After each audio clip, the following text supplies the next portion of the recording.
नमस्कार तुसें सारें दा मेरे चैनल डुग्गर दी धरती उप्पर स्वागत है। अ'ऊं ऐ विजय कुमार भारती ते मैं अज्ज लेइयै आया अपनी एक नवीं गज़ल। उम्मीद है तुसें गी एह् पसंद औग। ते लियो पेश है मेरी एक नवीं गज़ल। हत्थै च टुट्टी बंग नी चाहिदी, हत्थै च टुट्टी बंग नी चाहिदी, जनानी मस्त मलंग नी चाहिदी। जे जल्दी ढक उच्चा चढ़ना, पैरें च जुत्ती तंग नी चाहिदी।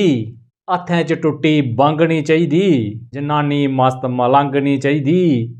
जे उच्चा ढक जल्दी चढ़ना तां पैरें जुत्ती तंग नी चाहिदी, तां पैरें जुत्ती तंग नी चाहिदी।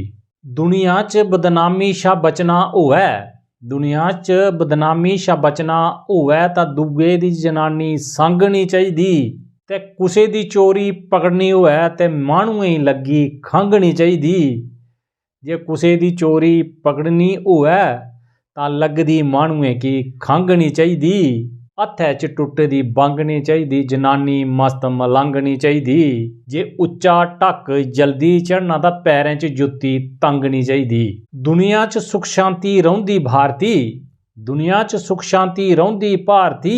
जे लगदी कुतै जंग नी चाहिदी, जे लगदी कुतै जंग नी चाहिदी। हत्थै च टुट्टी बंग नी चाहिदी, जनानी मस्त मलंग नी चाहिदी।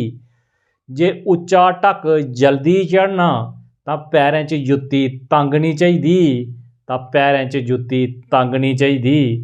ते जेकर तुसें गज़ल शैल लग्गे लाइक शेयर ते कमेंट जरूर करेओ। मेरे चैनल डुग्गर दी धरती गी भी सब्सक्राइब करेओ ते घंटी दे बटन गी दबाना नहीं भूलेओ। जय हिंद, जय डुग्गर, जय मां डोगरी।